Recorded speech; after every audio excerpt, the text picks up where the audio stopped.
welcome, as I said, to the SATIV webinar on Incident Management 101, rather big term, how to respond in a crisis. It's the second in our Ready Response Recovery series as we explore the nuts and bolts of incident management. Do you know how your team will respond in a crisis? What would they do in the case of an accident or medical safety or security incident? And do you really want to be handling incidents that increase your exposure to litigation? Whether it's your worst nightmare or you think it will never happen to me, Ruth is here today to tell us that it so will. Tourism establishments have to be prepared for any eventuality.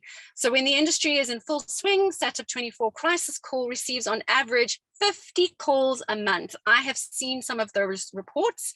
It can be anything from a snake bite to a dislocated ankle to a wayward guest not leaving the property and you having to deal with it, to a death.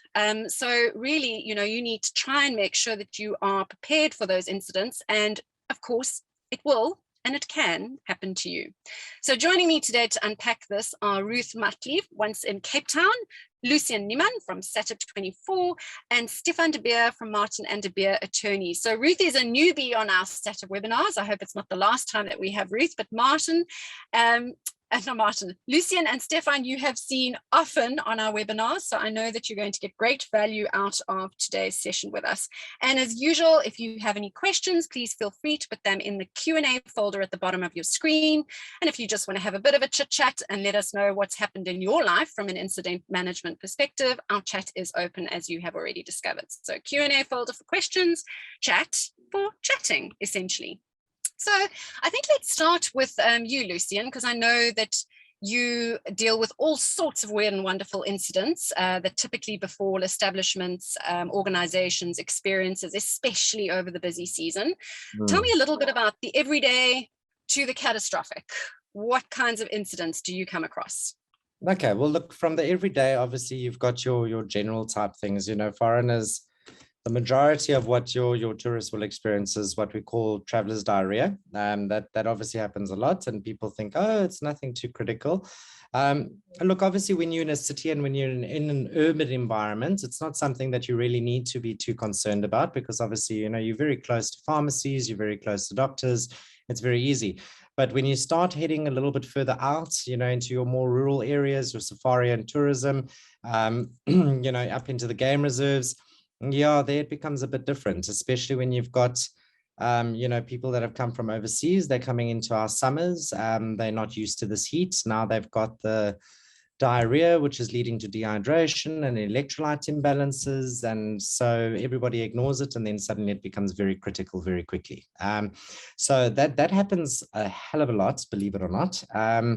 And it's interesting because you would think it's not an emergency, but from an incident management point of view and from a SATIV point of view, at least when calls come through there, we deal with traveler's diarrhea as if it is a critical incident because we know where it will land up. We know what the impact would be. And then from the most catastrophic, I suppose wildlife attacks are always the worst. They lead to some pretty nasty things. Those tend to be pretty catastrophic, and they're very far out in the middle of nowhere. Those are pretty bad. Yeah, and I just from a crisis communications perspective, we will talk about reputation management in a little while, have come across all sorts in the last few years. I had a guy in Vic Falls whose arm had been bitten by a crocodile, for example. And then I had another guy in a game lodge who had gotten drunk and had fell over a balcony and cracked his head open on the pavement and had actually died. So, these are all things that you have absolutely no control over as an experience provider, as an establishment. And really, it helps to have some form of incident management solution in place. It's not your skill set. You need to have somebody that you can lean on, like a SATIV 24, to help get you out of that situation. Ruth, I want to just turn to you and talk about the practicalities of that. So perhaps you can give us an example of an incident where you've had needed incident management solution. Tell us a little bit about, if you're comfortable, what happened, how your staff responded to it, what the actual outcome was, just, in practical terms as someone who's been through that journey. Thank you, Natalia. I think I'll speak about the most recent incident that we had, that I was immediately involved in, where a guest had damaged items in the room and I had billed her accordingly for the damages in the room. She then refused to pay for the damages that she had incurred in the room. So it was either she checks out and I use the balance of her booking to settle the damages, or she settles the damages and she stays the rest of her stay. She refused to pay the damages and she refused to check out. And at a later stage, she claimed that if I don't help her get her medicine, she will have kidney failure in the room. So it then became a health and safety aspect that I've never really dealt with. So I got in contact with SATIB, and SATIB arranged that the ambulance comes on site to assist with the medical emergency that she could possibly have in the room. Upon arrival of the paramedics, she refused assistance from the paramedics. So no taking to hospital and no checking her blood pressure or anything. She wanted no assistance whatsoever. And she said that if we don't assist her with letting her stay there free of charge because we've caused her so much trauma, she will kill us. And when we refused to leave and we escalated it further and called the police and called security, she physically assaulted myself and the paramedics. And at that point, we still couldn't do anything about it because we can't lay our hands on her as one of our guests. Security eventually arrived and security couldn't remove her offsite and couldn't remove her partner offsite. The police eventually arrived and police said that it's a civil matter, so they cannot get involved with this. At some point, the negotiations with her leaving that would give her a full refund for the balance of her stay at a pro rata rate to just get her offside. She eventually agreed to that, but upon giving her the refund, she said that we actually owe her more money because we've caused her so much trauma with her whole incident that she's had. So SATIB really helped with that, as at that instance, I had no idea what to do. I can't lay my hands on her. She's refusing to leave. She's claiming medical ill health. And she eventually left and I've never heard from her since then. I think what helped me most in that instance was I trusted my gut feeling. And my gut feeling told me that if she's already claiming that certain things are happening in her room by me just knocking on her door to follow up on the invoice that I had given her, the situation might have ended very differently. Yeah, and as you said, you are not naturally wired for that type of thing to happen. You can do as many drills as you like, but you cannot drill for every single eventuality, essentially. And so you really are put in kind of a panic position and then having to try and figure out what the best solution is and to make sure that your staff are trained so that they understand what to do in that kind of situation is quite something. Lucian, I guess that's why you need to have some form of incident management plan in place as well, something that you can train. It's interesting Ruth has brought this up because I happen to be the senior case manager on that very case that she's talking about. But anyway, so yeah, you do need to have incident management. It is important. And I think it's important. It's interesting because Ruth obviously sees it from a point of view, for example, in her incident that simply an ambulance was sent to come and do an assessment. Specifically, however, if you look at it, the ambulance that was sent was in fact nowhere near where Ruth was. It was a very specialized company that we work with that's in Strand, which is about half an hour to 45 minutes away from her actual facility. So we specifically sent them out because we wanted and we knew that there would need to be a very specialized approach to the incident as a whole. It wasn't a case of just a normal paramedic goes in, does an assessment, takes her and leaves. We needed to have a direct relationship with the practitioners. We needed them to go out there to specifically do an assessment, make sure that there was no critical thing. And the concept was to try and convince her to actually get her out of the room, to go to the hospital to get the further care, which obviously didn't work, as Ruth explained. She then assaulted the paramedic as well as Ruth. And that opened the door to us to be able to then contact the police and the flying squad and to attempt to get assistance from them. So an incident like that is very tricky because we don't, the guys don't deal with it every day. And I know this sounds cruel, but from an incident management point of view, an incident like that to a very large degree, in essence, becomes a puzzle and a game of cards for the case manager, because it's what we deal with frequently. We're used to playing that kind of game, and understanding where the pieces may fall and potentially seeing where it's going to land up, and what might occur. So it's a frequent thing in medical cases. I often refer to the fact that we do case management on a medical standpoint from a clinical decision basis point of view, which means that we don't just say, oh, let's go to the closest hospital. That's not always the case. You might land up with a situation where you've got a guest in Victoria Falls, and instead of us, or even in Maun, and instead of us taking them to the closest hospital in Maun, or to, Healthbridge in Victoria Falls, or to, the Settlers Hospital in Grandstown, we'll specifically divert that entire hospital and go to an entirely different city, because of the fact that the level of care that we want for that person is not available there. And that actually, in the long run, if you start to compare the two timelines next to each other, if you were to compare what would happen if you went there versus there, you'll see that actually the progression does make sense, and we save a lot of time and a lot of delays by skipping past certain things. And you need to have the foresight and the experience to be able to do that. And you can't do that if you don't have experienced professionals at your side to guide you through it. Just as I wouldn't turn around and take a group of guests on a game drive, I would have absolutely no idea what I'm doing. And if I approached a herd of elephants, I would totally freak out. So yeah. No, I completely hear you. Stephen, if I can call on you, and a thought occurred while I was listening to both Ruth and Lucienne talking.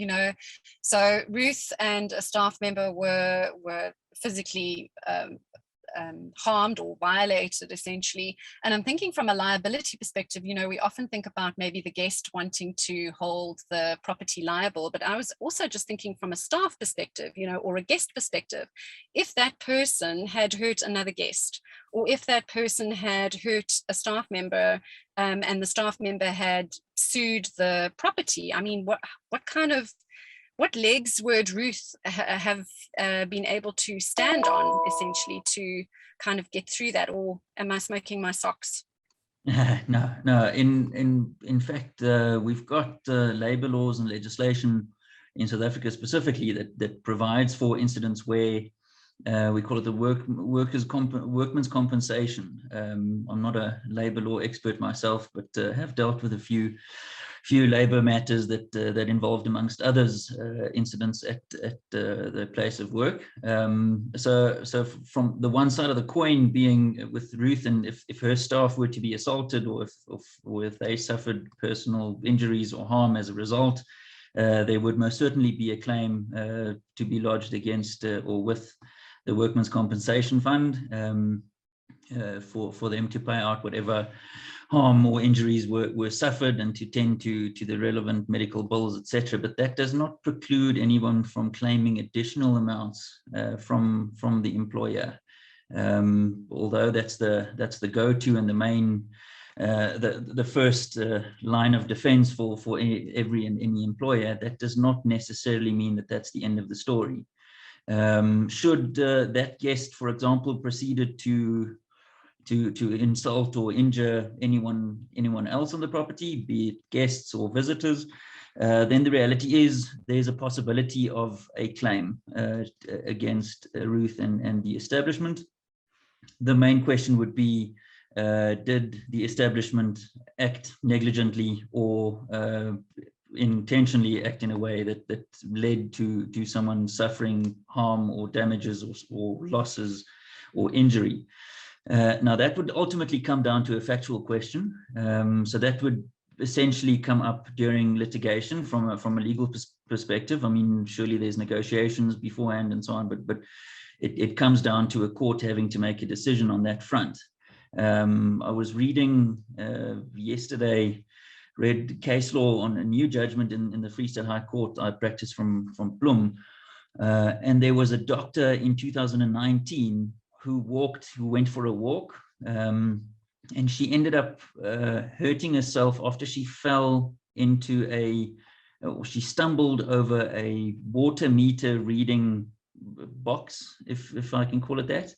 And just to give everyone an indication as to how in what depth the court would actually look into incidents of this nature. I mean, this could happen, similar incidents could happen on any establishment. In this case, the court inquired from someone at the municipality, but how often do you maintain this specific water meter? So they went as far as to establish what is the weight that lid on that box could carry.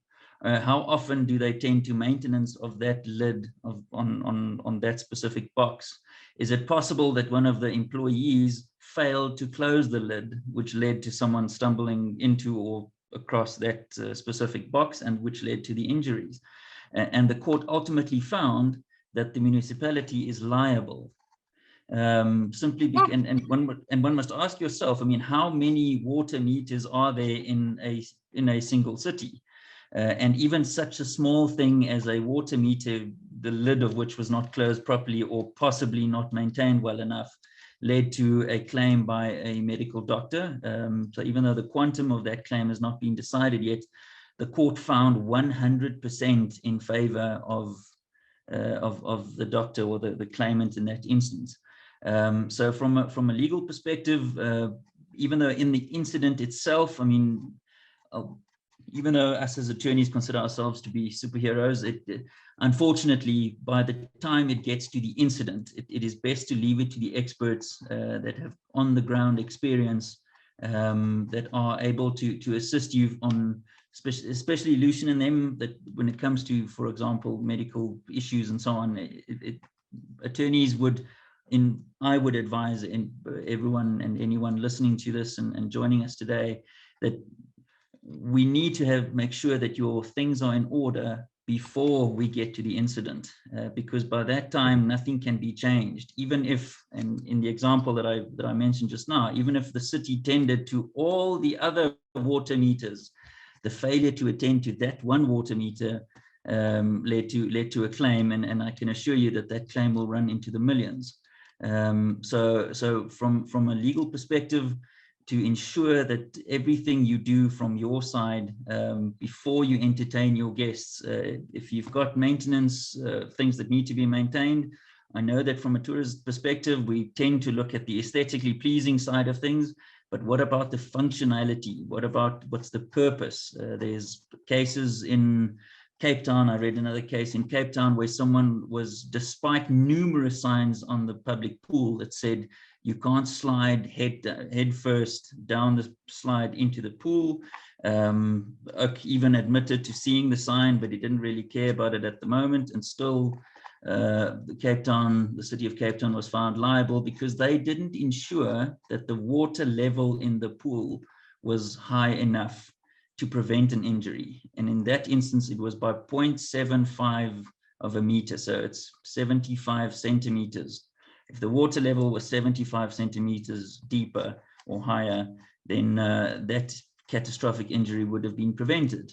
Even though there was contributory negligence, the city was held liable for 60% of the damages of a young man who's now a quadriplegic. So the smallest of details ultimately matter, but they matter even before the incident.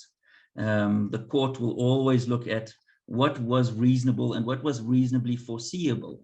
Now, there are numerous factors, I mean, obviously, that we don't have time for me to go into, but every single aspect of your service to your guests and to your clients may come under fire at some stage. So your incident management must be spot on, in addition to your what's the start being your maintenance and your preparation. You know, Natalia, what Stefan Yes. is saying is critical, actually, because he's correct. It's not just the incident. The preparedness is just as important. You know, the Occupational Health and Safety Act, all of that, it requires an employer to consider the types of incidences that can occur and to prepare accordingly. So when you're in a city, obviously it's one thing. When you're in a remote environment, it's another thing.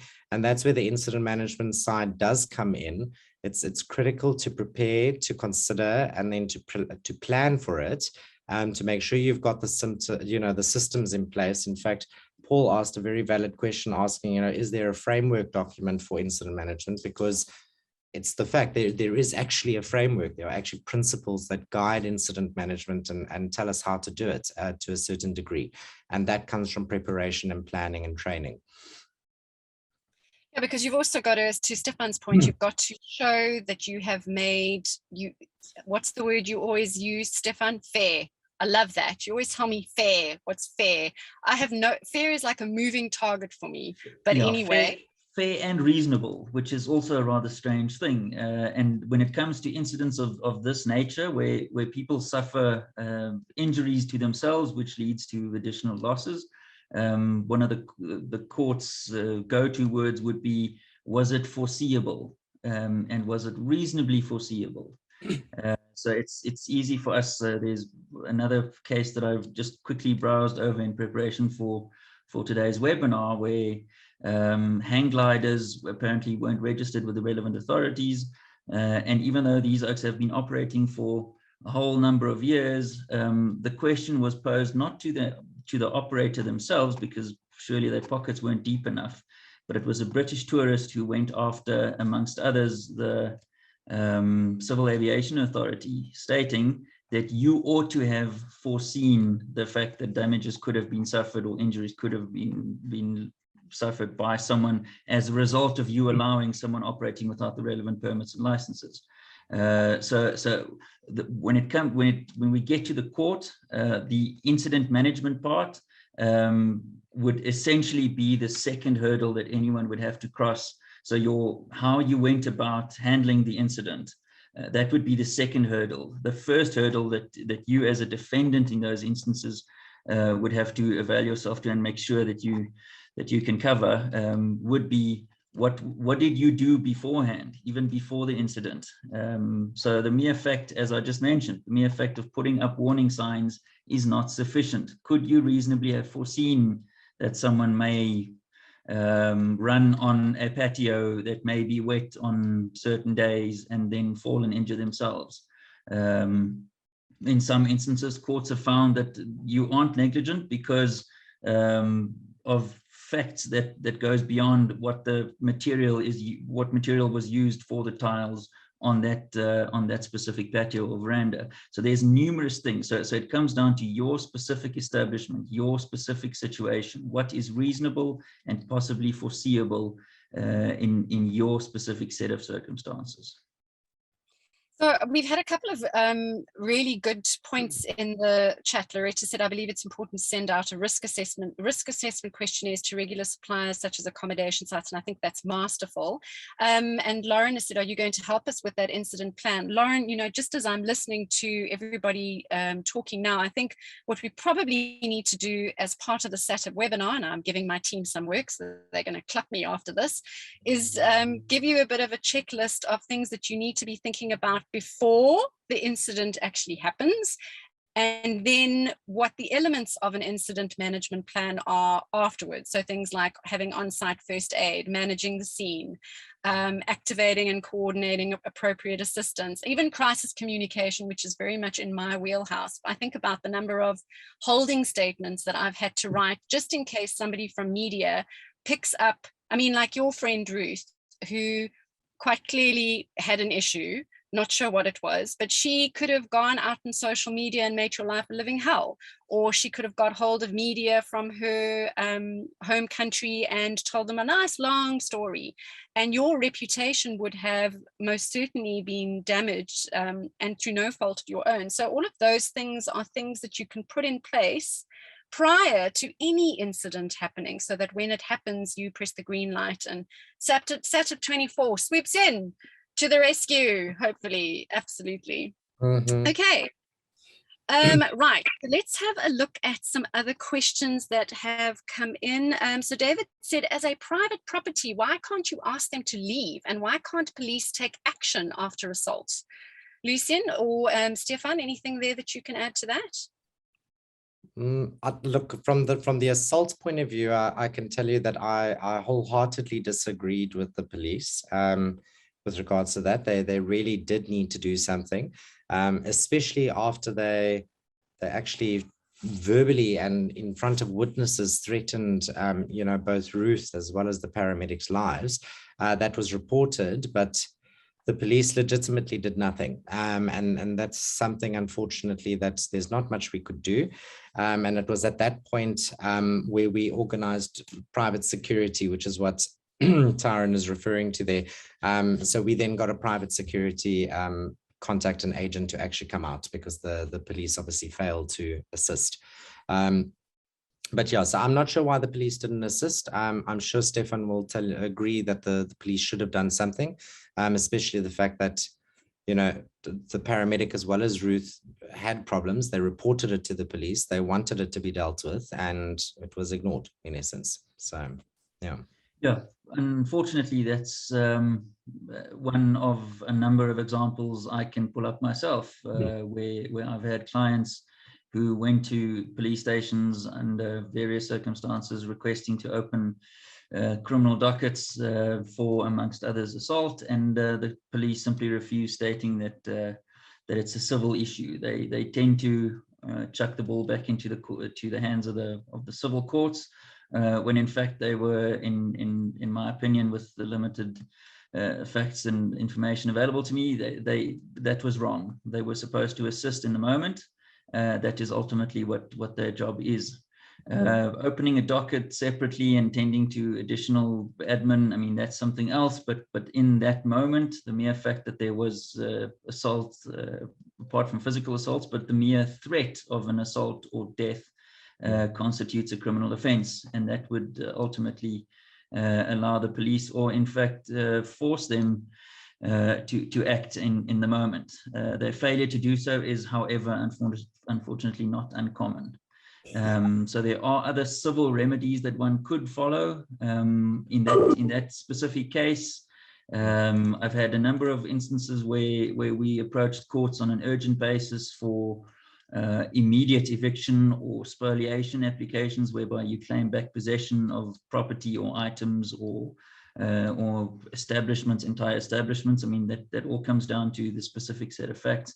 So even though the police acted wrongly in this incident, there would have been additional civil remedies available.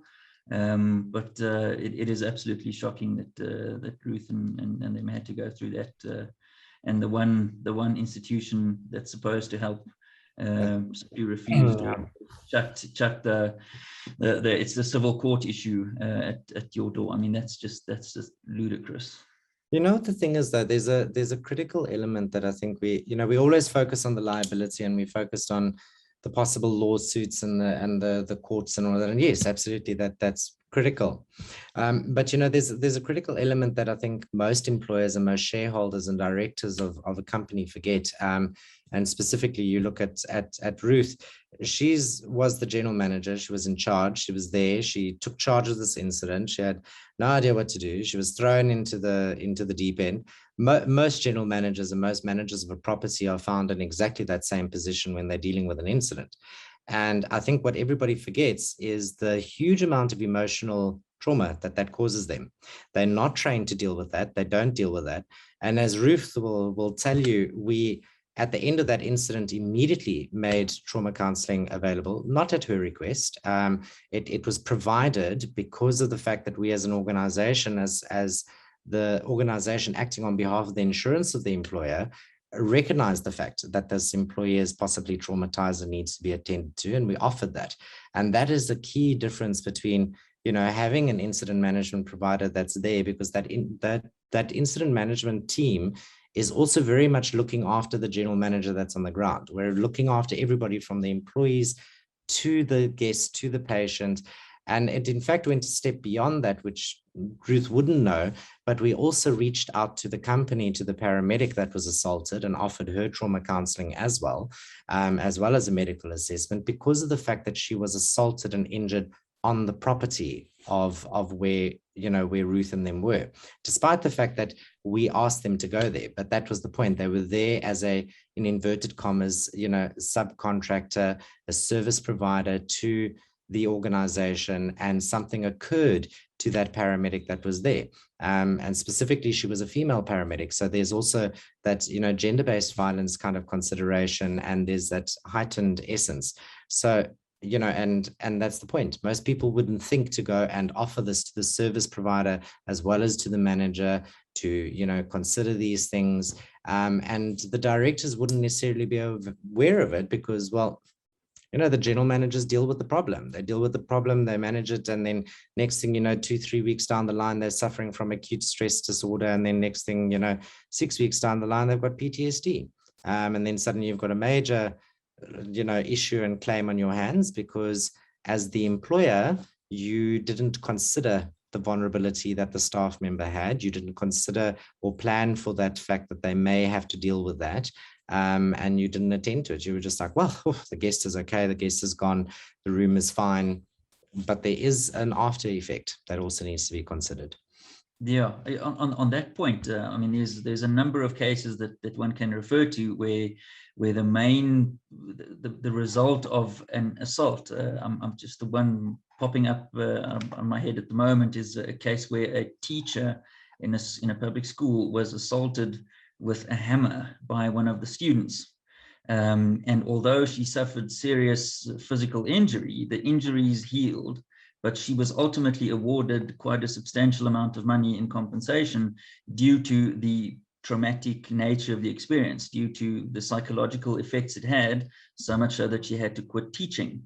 And that would ultimately have to play a big role on the minds of all establishment owners, of directors, of managers, of everyone, that even though the incident may have been dealt with now with the help of people like Lucian and them, the consequences go far beyond the mere, and whether there's an actual financial claim or not is rather irrelevant. The human element dictates that ultimately we need to look after one another and to ensure that everyone is taken care of, at least from a mental health perspective, especially after an incident of that nature. But that will ultimately come down to one of your biggest claims when something of that nature happens. So Ruth, you've been through the ringer. I can't even imagine what you and your staff member must be feeling. Would you have done anything differently? What did you learn from this experience? I think what my biggest takeaway from that was trusting your gut feeling is key. And so I think my gut feeling really helped eliminate the absolute worst case scenario. In addition, the trauma counseling that was arranged thereafter, in the moment that I was dealing with the incident, I had no idea that I would feel traumatized. And I left the property and I still thought, no, but I'm fine. I'm okay. I'm going to be able to sleep at night, but I couldn't actually sleep that night. And it took a couple of days before I felt fine again. It took days for me to enter the room and actually think, okay, no, this room is damaged. And I don't have visions of this guest in this room and thinking of what happened when we were in that room the last time we were there. So the trauma counseling helped a lot more than what I realized in the moment that I was going through the experience. And the largest takeaway in terms of sharing this with my team was you can never doubt someone else's gut feeling.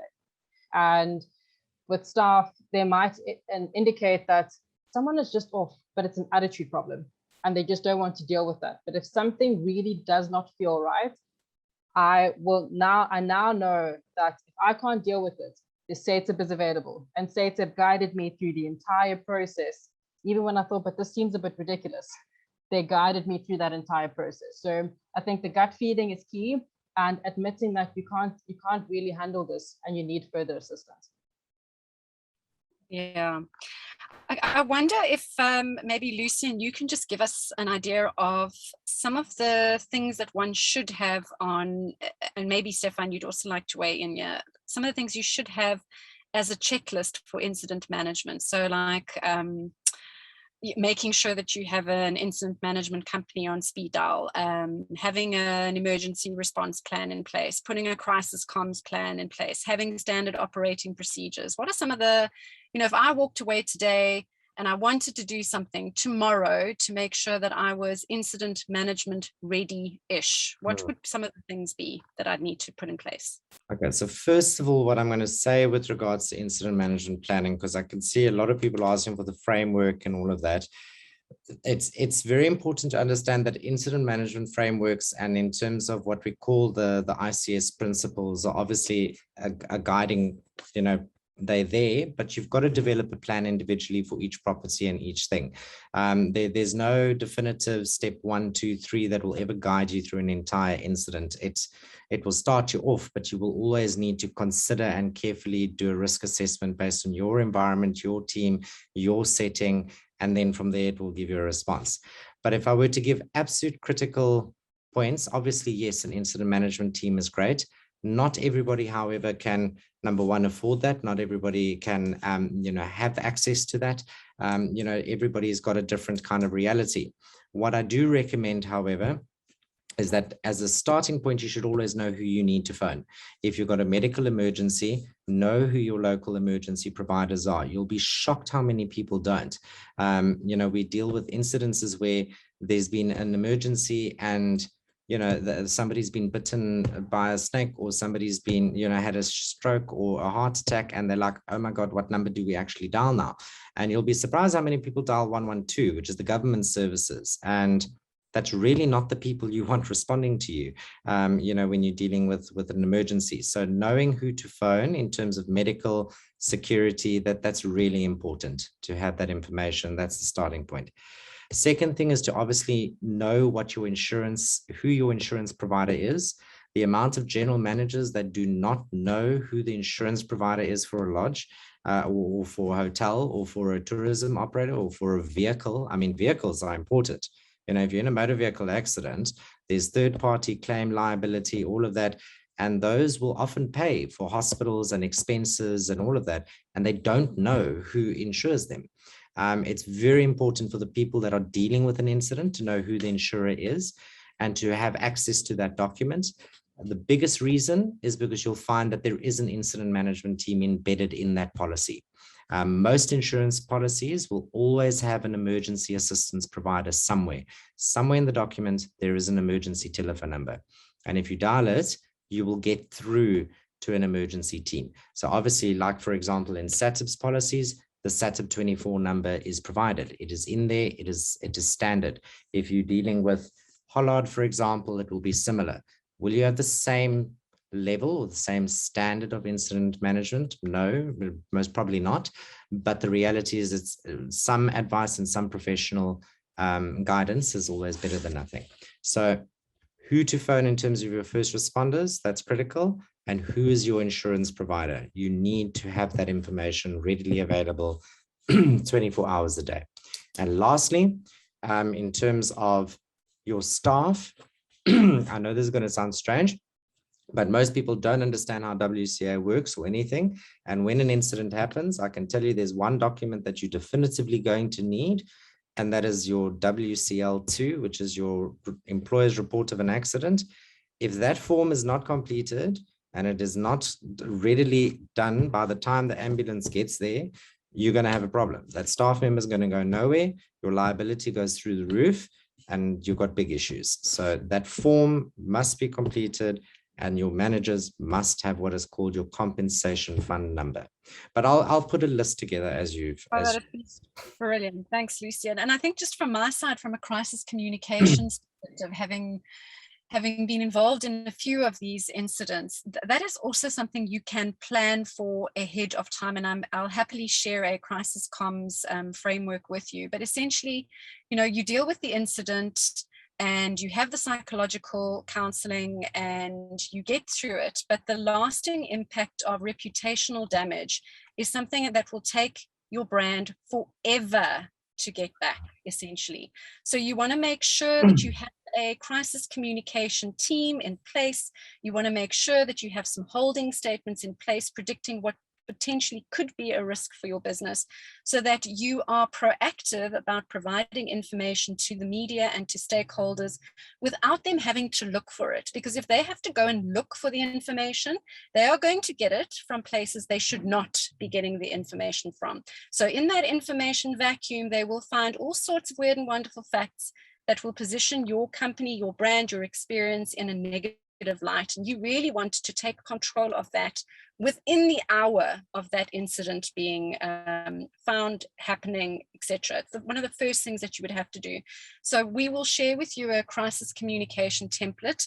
And I know you're all sitting there thinking, well, I'm not a PR person or I'm not a communications expert. You do not need to be a communications expert to have a crisis communications plan and to roll it out effectively.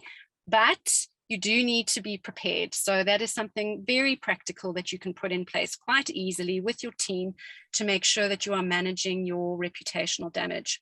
I want to end off, because we're almost 45 minutes into the webinar, on just highlighting the fact that these incidents occur more frequently than you might think. So you might be sitting there thinking, well, that's never going to happen to me, Ruth. I'm sure you probably were in the same boat a couple of weeks ago. Well, there's no way that's ever going to happen to me.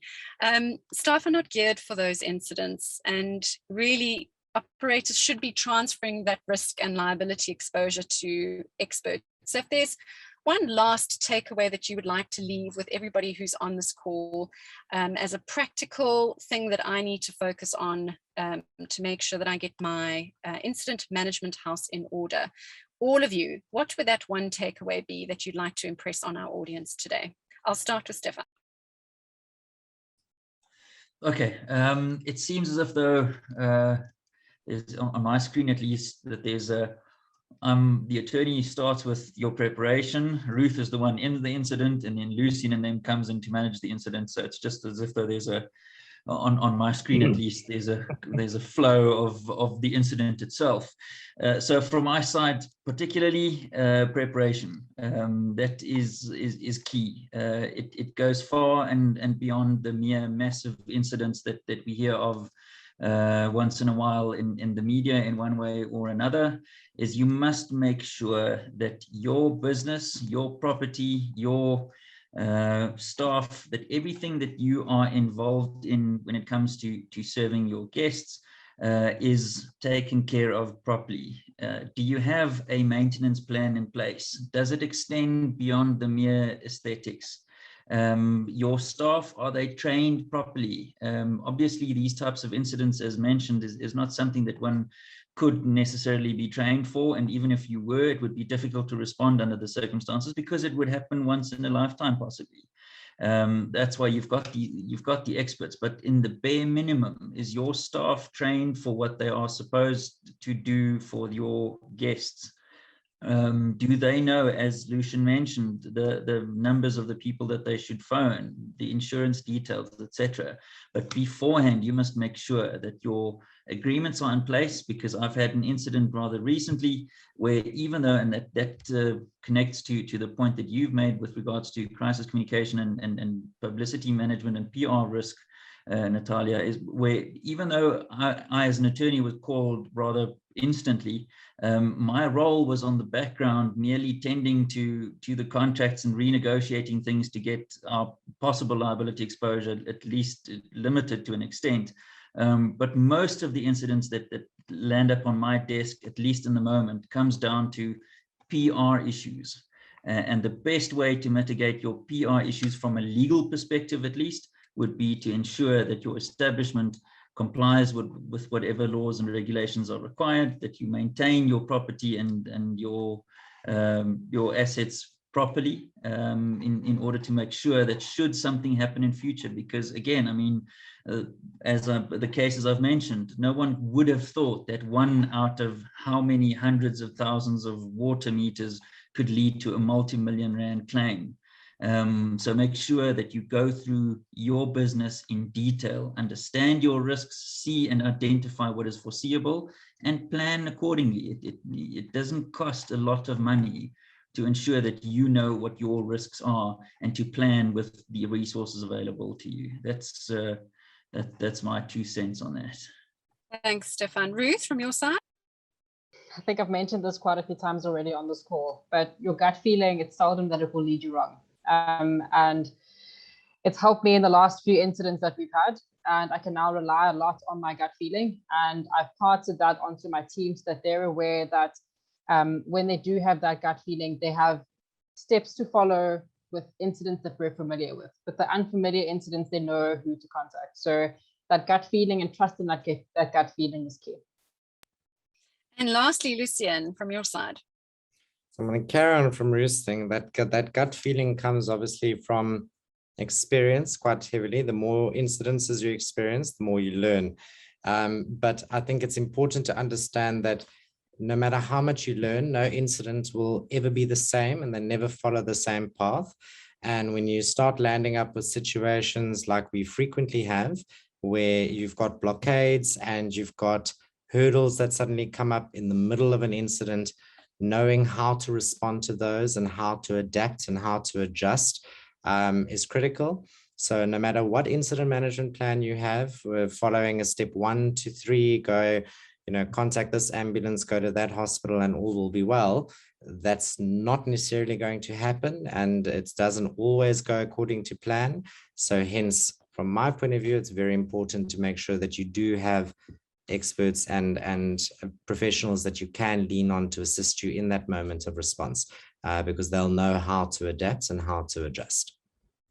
And they exist, it's not like you've got to dig deep to find them, really. They exist, essentially. You've just got to have them, have their numbers, have their contact details, know who they are.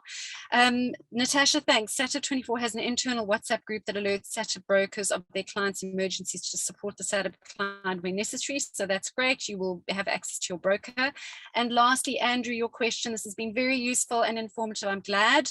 How will we get the handouts that were offered? So we will send this out as we normally do with the recording of the session. It will be on a SATIV landing page, and the resources that we have mentioned will be on there as well. Just give us a few days to get all of that together for you, and yeah, it will all be in the same place. So hopefully you will all find that very useful. To my panelists, Lucian and Stefan, you've been on loads of these with me. I feel like we're a little family by now. And Ruth, hopefully not the last time you will join us on a webinar. Thank you so much for sharing your insights and impressing upon us the importance of having incident management planning in our lives. It is very sexy, but it is very important. So let's all please get our houses in order, because we really want our foreign guests and our local guests to know that South Africa is travel ready, and really this is a very integral part of that journey. Have a wonderful evening, everyone, and we will catch you on the next SATIV webinar. Cheers.